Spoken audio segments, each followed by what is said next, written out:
welcome back from that short break. It is Econojet Let's Talk Business with Mr. Daniel Steinman, and we are talking about the interim budget. As explained earlier, what interim budget is, maybe Mr. Daniel Steinman can just give us just a rerun of that before we get into what will be happening on the 28th of October when the Parliament will only be in session for that week.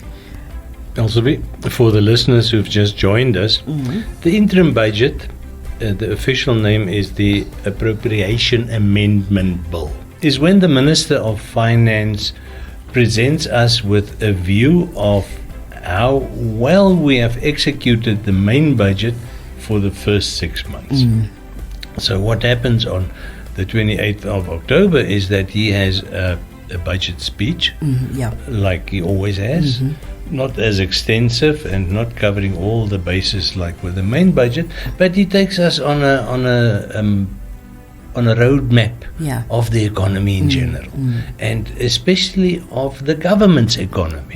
And in Namibia that's very important because the government is a very large part of the economy, and it's a very important mover. I almost want to call the government a prime mover in economic affairs in Namibia, and it'll stay like that for the next 10, 20 years. It'll be a long while before the private sector is in a position to assume some of the investment responsibilities that the government is assuming. So we need a mid-year point every year where we measure the achievements that we have achieved so far, that we have accomplished so far, and the benchmark is usually how far did we get in the same, or after the same period, the previous year. Okay, so are you with me now? Yes. So we are midway in the current fiscal year, but the way that we test our performance is by comparing it to the midway mark 1 year ago of the previous fiscal year. That's a very important point, because there's a certain seasonality in the whole budget implementation over a fiscal year, in the sense that you find there's a dull period, usually April, May, when ministries and votes get their allocated funds, their budgets, and then they start implementing new projects, and they start taking care of existing projects. But you've got a 60-day lag in the whole mechanism of taking money from the government budget and implementing it for the projects that it is designated for. Now I know that sounds like a mouthful, but we'll make it practical just now. If you look at the seasonality, then you see the wheels start turning again faster. Now remember, I've often pointed this out, the government's financial side can never come to a standstill. It's not as if we stop everything at the end of March and we start afresh on the 1st of April. It's a continuous process.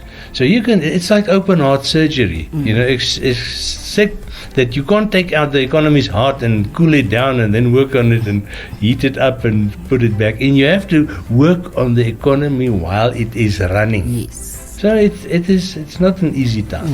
That's the reason why we work with estimates, because we say best case scenario, this is what we assume will happen with these projects, with these votes, with the available money, with revenue, with SACU transfers, and we don't just pluck that from thin air. It's not done on a whim.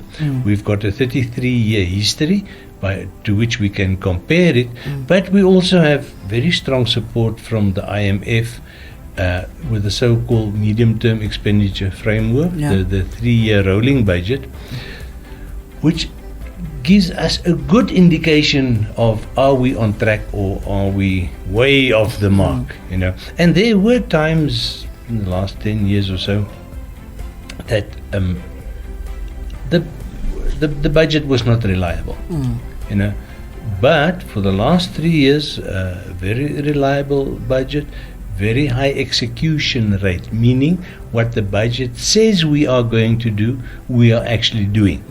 Now that's one of the things that we will get an assessment of from the minister, is on the execution side.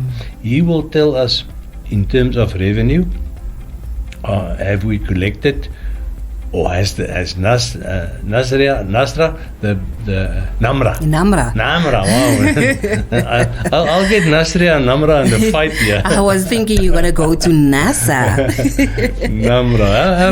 Well, remember Namra is the young kid on the block. Yeah, very young. They sort of still have to prove something, you know, and the whole thing is, do we get the revenue that we have to get?